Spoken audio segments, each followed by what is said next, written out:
જય માતાજી। તો હાલો સવારમાં કામ કરી લીધું ને જો આ કબૂતરના બચ્ચા હવે ઉડવાની તૈયારીમાં છે।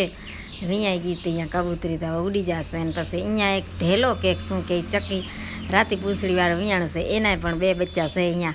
અને આમાં કાળી ચક્કી વિયાણી છે તો એને જોઈ આવું કે તેમાં બચ્ચા છે કે નહીં, તો એમાં 2 બચ્ચા થઈ ગયા છે કાળી ચક્કીનાય પણ ઘણા અહીંયા જો સંખ્યા વધી ગઈ છે અત્યારે। એક બાજુ મુરગીનું બચ્ચું જોડે જો આમ હું ગઈ ને તો એને એમ કે મારી મમ્મી આવી ખાવાનું દેવા, આમ ઊંચી ડોકી કરીને જોવે છે જાણે શું દે છે જાણે।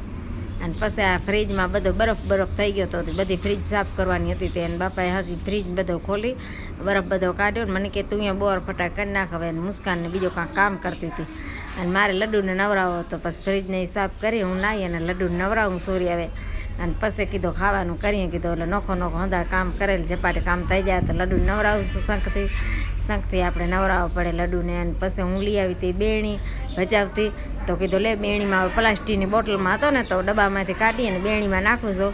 તો 2-3 નાને કીધું કે 100 રૂપિયાને લઈ આવી પાયલ 100 રૂપિયાને, પાયલ કે કેટલી વાર 100 રૂપિયાને કહીશ ને। પછી આજ તો સાદો ખાવાનું દૂધનું શાક રોટલી શાક અને મરચાંવાળી પૂરી, અને આમાં બેણીમાં આપણે અથાણું ને ઘી ને લઈને આપણે બેસી ગયા છીએ ખાવા। આવે બપોરનું શાક થઈ ગયો છે ખાવાનું।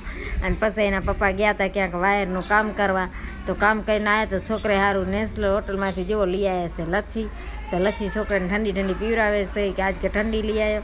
અને આ મુરગીનો બચ્ચો જુઓ હવા આવે છે ઠંડી તો કેમ કે સૂઈ ગયો છે, આપણે એમ કે મરી ગયો છે પણ સૂતો છે આંખું મીચીને જુઓ, આમે પંખો ચાલુ છે અને એ સૂતો પડ્યો છે।